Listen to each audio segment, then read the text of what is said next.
Hey guys, can everybody hear me? Check out the chat to the right and type in. Let me know if you're getting all this.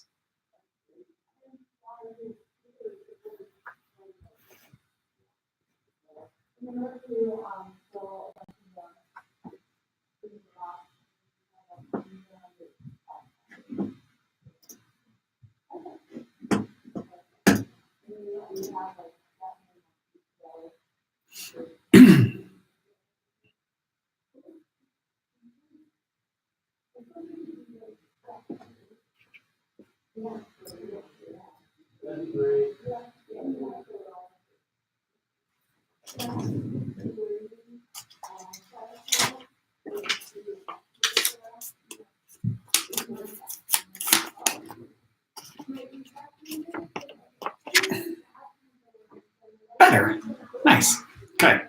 All right. Hoping this sound is turning out okay. If somebody hops on and it sounds super funky, let me know. Shoot me a text or whatever. Yeah. So the idea behind this is just to make sure that I'm answering questions to everyone, and that if somebody has a good question that relates to all athletes, that question is answered for all athletes and to all athletes. So yeah, want to do that. Let's see. Still kind of, I don't know if that screws up the sound at all. Yeah, you can see my fancy soundproof matting back here and the old wall of books. Maybe next time I'll try to make this prettier. But for now, I just wanted to start. We've got a few questions that athletes sent in already that I'll talk about. For those of you who are watching right now, please at any time type in some questions in the little chat thingy, and I will answer them as people say. Actually, I'm going to write that in there now in case it's reads it.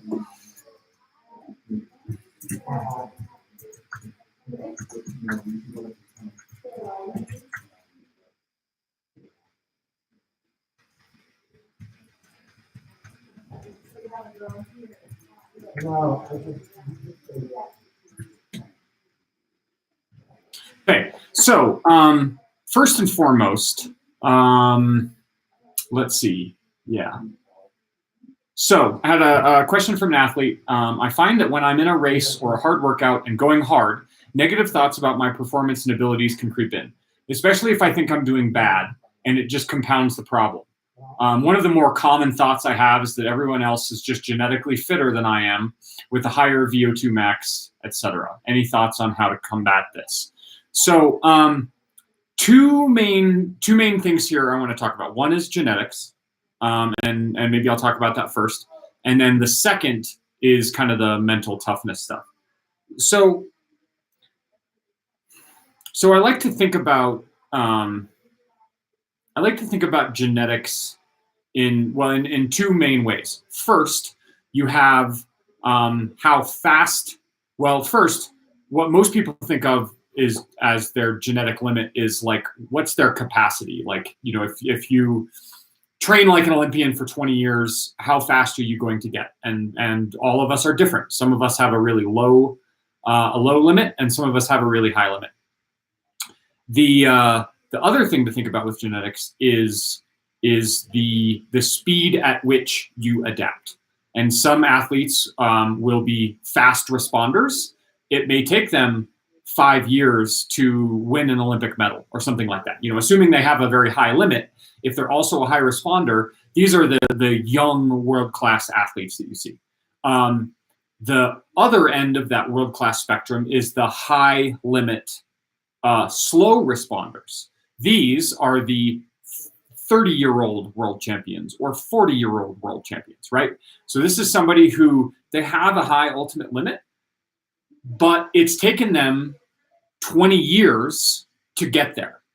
20 years. And so this is one of the key things that I really want everybody to think about, is that in order to get anywhere even fucking close to your limit, you have to train for, and I don't mean like exercise 5 hours a week. I mean train for years and years and years and years and years and years to get even close to your limit.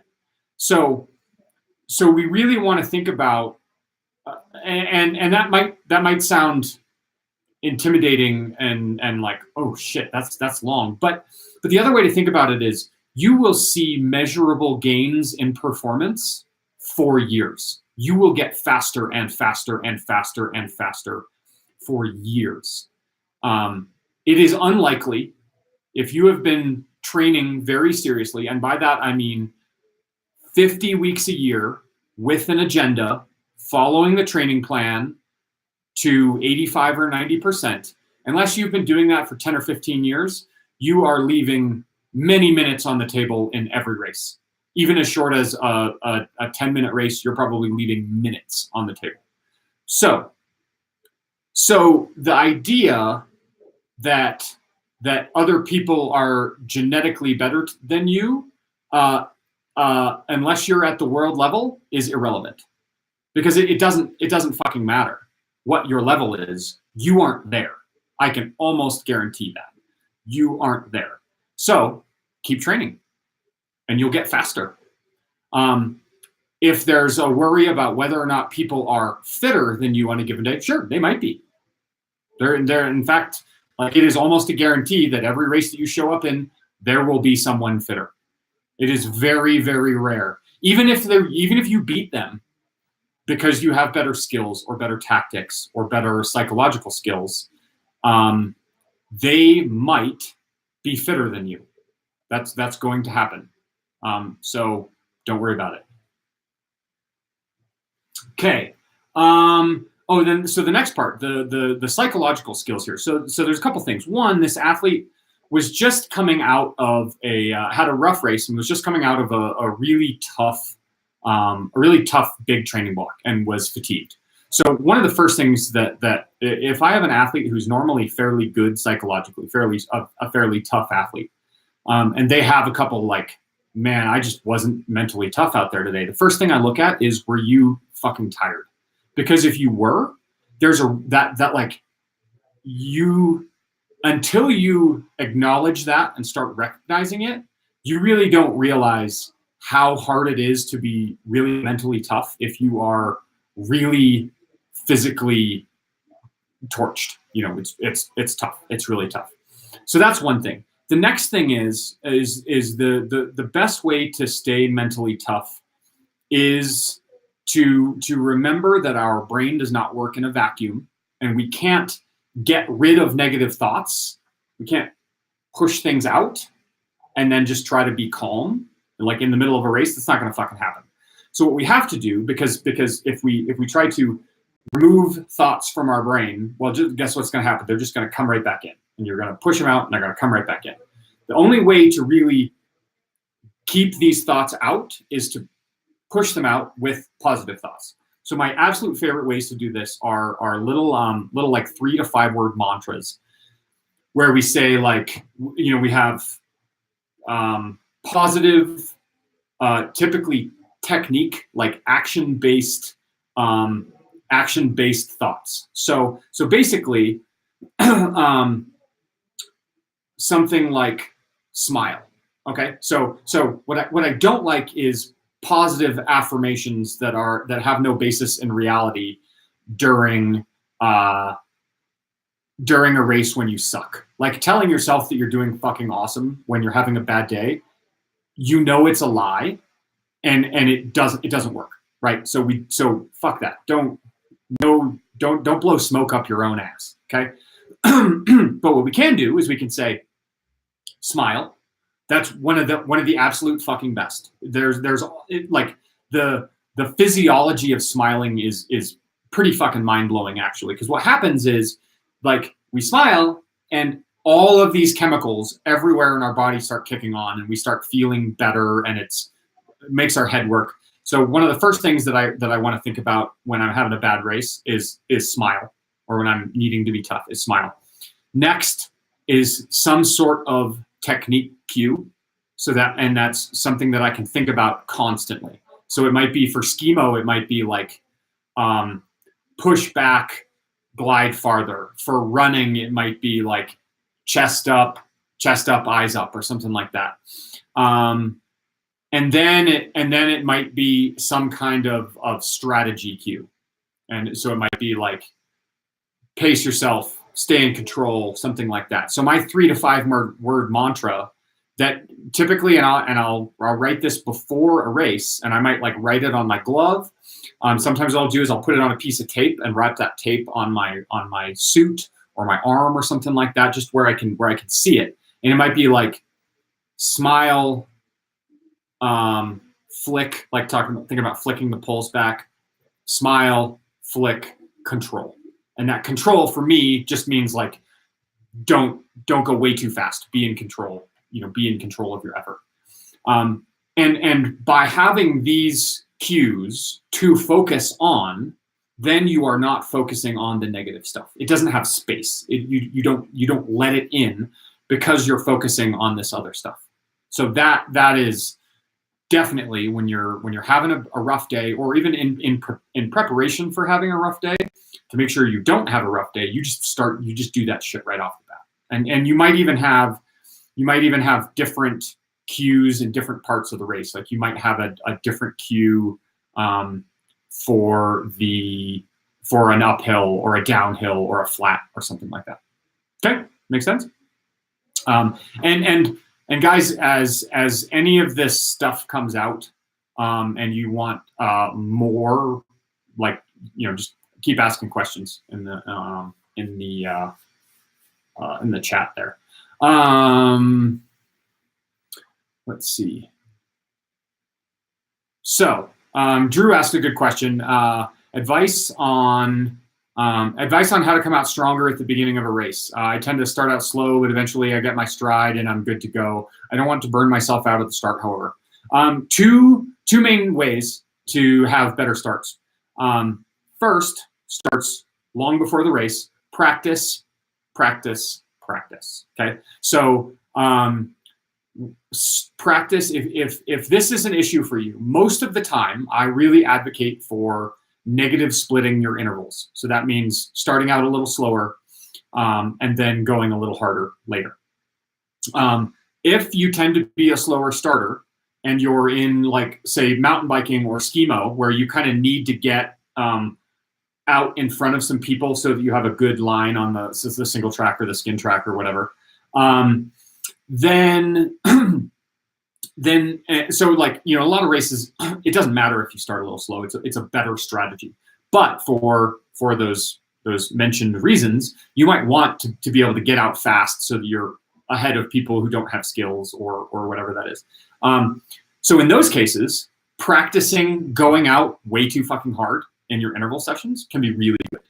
Can be like, okay, cool, I'm gonna go out for this 4-minute interval, and the first interval I'm gonna do that climb. I'm gonna do that climb in 3:45, and then I'm gonna try to settle back into 4 minutes, 4 minutes, 4 minutes, 4 minutes, 4 minutes, and then maybe try to accelerate a little bit at the end. So that's number one. Strategy number 2 is to fucking warm up a lot. If you know that you feel good after, like the third climb or the second climb or whatever it is, well, then you do that first climb in the warm up. You really can't warm up too much. It's really hard to warm up too much. So yeah, you do that in the warm up. I typically, if I'm really going for a race, even if it's like 5, with the exception of maybe like the Power of 4 or the Grand Traverse or anything like 4 hours and longer, if I'm doing like a 2 or 3 hour race, I'll warm up for an hour because I know that the speed off of the bat that I want to be able to hold. I can't do that if I'm not warmed up. So warm up. Okay. This is something. This wasn't really. This was a question from an athlete that. So it's really interesting how, as coaches, we make assumptions about the behavior and the knowledge of our athletes that is often not true. So this question came from an athlete, and I was like, oh shit, that totally makes sense why some of my athletes are having this problem. And he asked, when should I look? He said, when should I look at what the workout is? Like, should I be doing this the night before? Should I look at tomorrow's workout and kind of go through it and try to understand it? Or should I just do it right before? And I was like, oh, fuck, those are both way too late. You should be looking at your plan on, say, Saturday or Sunday, or whenever for you, whenever your day off is. You should look at the whole week, and you should be looking at, okay, do I have time for that workout? Do I have time for that workout? Do I have time for that workout? Do I have time for that workout? And planning your week around those. Because if you get time fucked at some point in the week and it was avoidable, if you could have looked on Sunday and said like, oh, coach planned a 3-hour workout, but I know I can't get that in. Well, then guess what? It doesn't matter why you missed that workout. You fucked it up, right? You need to be thinking about this stuff early and planning this stuff early. Because, if you get out there and it's like an hour before your workout and you send me a question, I'm probably not going to get that back to you, right? So take time at the beginning of the week and really go through and say like, okay, emotional energy is definitely something to think about there also. If you're like, man, I know that I have time for that 90-minute workout on Thursday, but I know that I have this like 8-hour board meeting and I'm just going to be like on Thursday. So guess what? Not a good day to plan an intensity workout. So what should you do? You should email me, call me, and let me know. And then we change it and we adapt it. And then you're set up for success from the beginning. So long story short, look at the planned workouts long in advance, and continue to check them because they might change a little bit. Sometimes I'll tweak stuff. Usually I try to tell you, but sometimes I forget. But look at them early so that you can plan out that whole week. Next question is, good question, Drew. How do you decide when to skate or skin on low angle terrain? So a lot of it depends on how strong a skater you are versus how strong how strong a low angle skinner you are. Basically what you want to think about is at what intensity am I at? And how fast am I moving at that speed, right?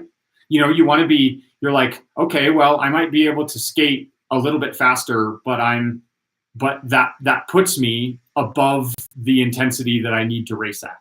So if you're like, at red line and you're skinning, then skating is probably not going to be faster. But if you're like, man, I just can't put the power down, like my heart rate is low now, so I'm going to skate. That makes sense. It also has to do with like how much are you training for that intensity? Are you have you not skated in 3 months? Well, then fucking skin. doesn't really matter, especially on a climb. Like if it's one thing if it's flat, but yeah. So does that make sense? Next question, should I record alpine skiing? So this, yes, I think so. Basically, I want to know anything that is going to affect your ability to do the next workout. And so if you go out and do a full alpine day, I need to know that. What I'm going to do is I'm probably going to take out the TSS part of it on Training Peaks, and I'm probably going to take out the vert, something like that, so I get an accurate summary at the end of the week. But yeah, any of that stuff should be in Training Peaks. It doesn't have to be. You don't need a file for it. You don't need anything. You just put in a little note like went alpine skiing. That's super helpful. Next question. This is something that I've a question that I've gotten a few times in the last couple of weeks, and that's kind of like, why do we do low intensity work? Why do we do zone 2 when we race in like zone 4 or zone 5?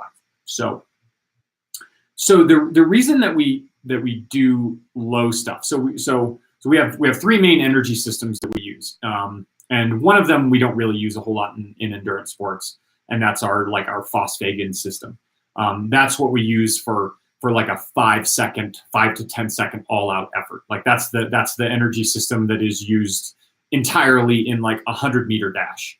And we'll use it sometimes, we might tap into that a little bit on in the finish sprint or something like that. But for the most part, we don't use it. We don't really care about it. The other 2 systems are the anaerobic system. So that's mostly taking sugar, and in the absence of oxygen, turning it into ATP, which our muscles can use. And then we have the aerobic system, which turns fat and sugar, and in super shitty cases, protein, but we want to avoid those as much as possible. It takes sugar and fat and oxygen and turns that into ATP. So anaerobic, aerobic. Even so if we do an all-out effort of about 1 minute and 45 seconds, that will be about 50% from anaerobic sources, so sugar and no oxygen turning into ATP, and 50% aerobic. So half of the ATP that the muscles are using during 1 minute and 45, half of that ATP is coming from aerobic sources, and half of that is coming from anaerobic sources. So at 1 minute and 45 all out, we're 50-50. At about 10 minutes, we are probably 90% aerobic. 90% of the ATP is coming from the aerobic system, and only about 10% from the anaerobic system.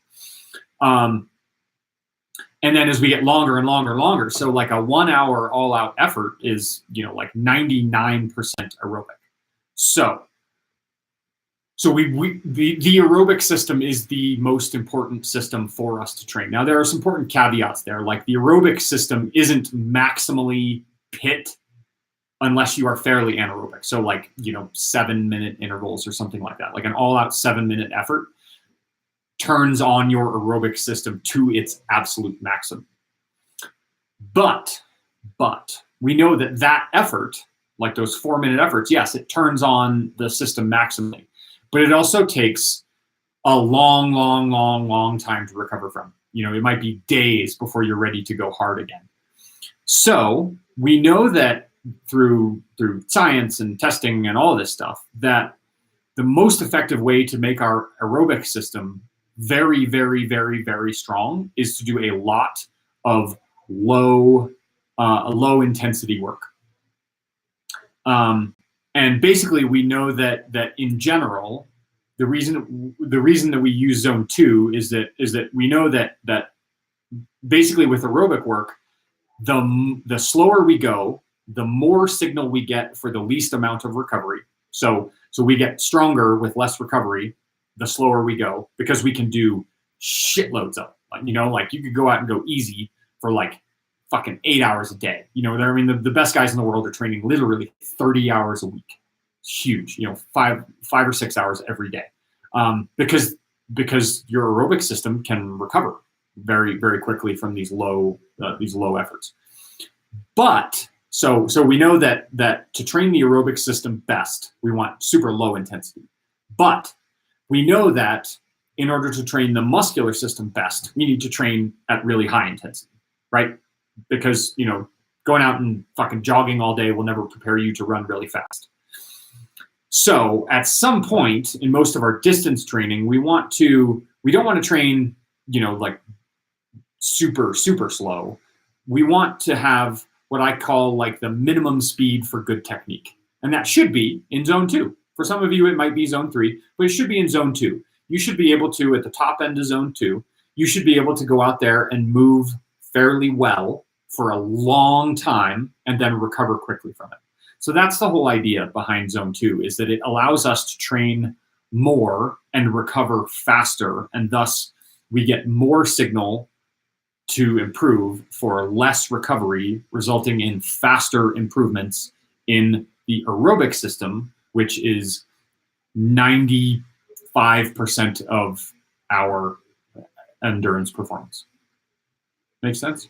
Hopefully that made sense. Okay. Kate asks, when talking about a recovery ski, zone 1, zone 2, can you go too slow? As with out of town friends or family, for example, is it jump time? So recovery workouts are one of the only times when so like I would never advocate for going slower than your lowest speed of best technique, right? We talked about that in that just answered, the lowest speed of good technique. If we get a ton of time at that, then hell yeah. Like your recovery stuff should be, if you're training 10 hours a week and you have like 1 hour of recovery work, don't slow, bad technique, just fuck it. Just go out and walk. Awesome. If you were doing, if you had like 2 interval works, so, if you're super out of shape and you're doing 2 interval workouts a week and you can't, or you're doing 2 intervals workouts a week and you're doing recovery days, so you end up with like 4 or 5 recovery days during the week, I would say no. Don't practice bad technique in those, because that's a significant amount of the overall time, right? If you're doing like 3 hours of intervals and then 2 hours of recovery work over several days, then you're practicing bad technique a lot. But if you're practicing good technique a lot, then absolutely go skin with some friends, go do something super easy. So to answer the rest of that, if you shouldn't be practicing bad technique on your recovery days, just pick a different mode. Don't worry about it. Just consider it cross training. Go do something else so that you're not reinforcing bad habits. Ram says, for me, zone 1, zone 2 is really hard to do skinning. Should I just go super slow? I would argue that you should just go somewhere else. So one of the things that we really need to be thinking about when we are doing all of our workouts is, how is the terrain affecting intensity? So yeah, I mean, I don't know anybody who could do like the bottom section of Keystone or the bottom of A Basin in zone 1. No way. But there's plenty of like single track trails so that you can just go zoom around on at that low intensity. And the same thing for intervals, right? Like you wouldn't go out and try to do intervals on a super flat trail. I mean, unless you're looking for something super specific. But like you wouldn't go out and try to do VO2 intervals on a flat trail, right? The same way you shouldn't try to do a recovery workout on a super steep. So for if your lowest speed of good technique is high zone 2, low zone 3, that's fine. I would argue that you should probably go try to do a lot of work on terrain that kicks down enough that you're like more zone 2 than zone 3. But yeah, does that answer your question? Hope so. Okay, that's all the questions that I have on my list here that came in early. Let me see if I have anything else. So let's go. We'll probably just go a few minutes more. If any of you guys who are watching want to type in any quick questions that you have right now, Otherwise, I'm just going to do a couple 5 or 10 minute little riffs on some topics I have here.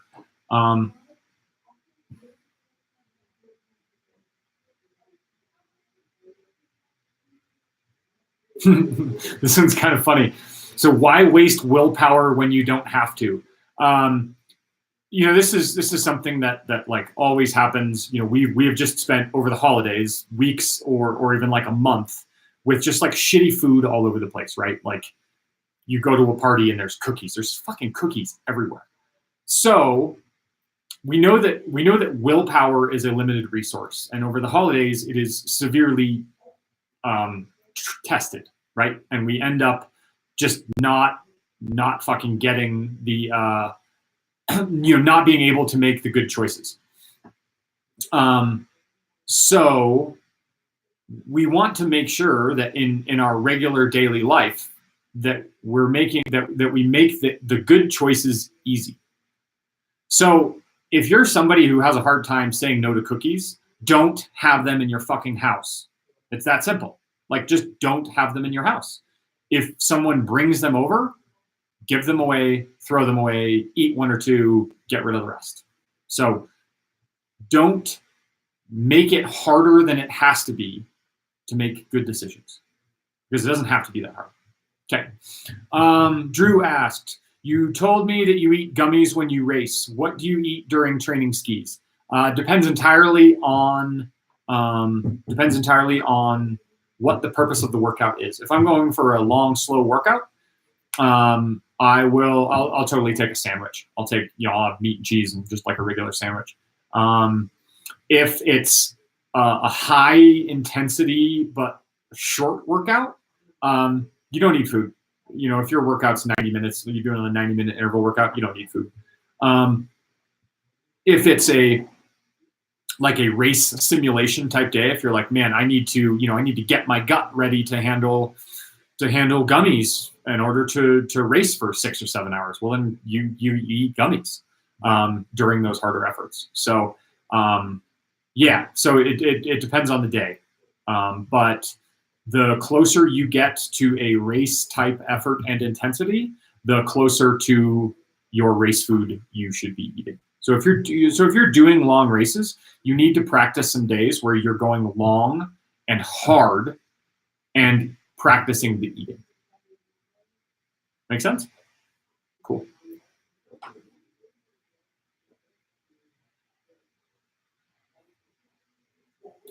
So here's a quote that I gave to an athlete a couple weeks ago, or a couple months ago, actually.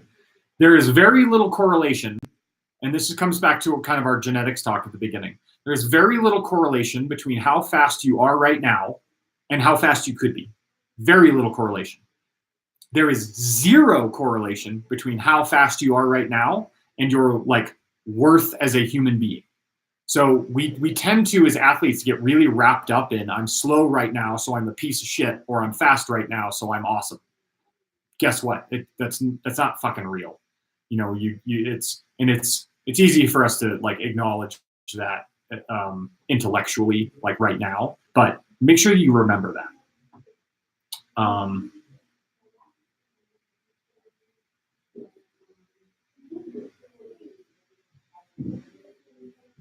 and then here's one of my favorite ones, the process. And so that's if we're thinking about what's the hardest part about getting fast, right? And we're thinking about, okay, we have this process. We train, we rest, we reflect, we train, we rest, we reflect, we train, we rest, we reflect. The process isn't hard. In no way should any more than 1 out of 20 of these workouts be emotionally challenging. Training doesn't have to be, it shouldn't be hard. The hardest part of the process is that making the choices outside of the process is hard, and it's fucking boring. The hardest part of all of this is that you kind of have to be, in order to make big gains, you have to be a little boring. You have to, you're just oh, I'm going to go out and I'm going to do that same skin again and again and again and again. Yeah, it's a little boring to get real fast. It's and maybe it's not totally boring, but it's certainly more boring than it is difficult. So when you are getting into this process and you're thinking about your training, don't expect that the hardest part for you is going to be pushing that 1% in the workout. It's probably going to be getting out to do that workout at all, or being excited about that workout. That is going to be the hard part. Okay, we're at 35 minutes. We'll call this last call for questions. And if I don't get anything in the next couple of minutes, Happy New Year. And let's keep kicking ass, and I'll talk to you next week. Anybody? Bueller? Ooh, I'll check my email real quick and see if anybody. See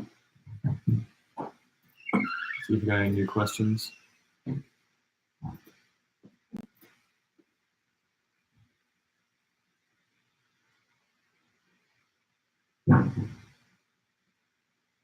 Cool. Okay. Well, that's everything. Thanks for logging in and asking your questions, folks. I and everybody else who is going to watch this appreciate your time and investment in this. Yeah, and if you're watching this video over the next couple days or weeks or whenever, let me know. And yeah, let me know if you have any questions. Great. Thanks. Have a good day, guys.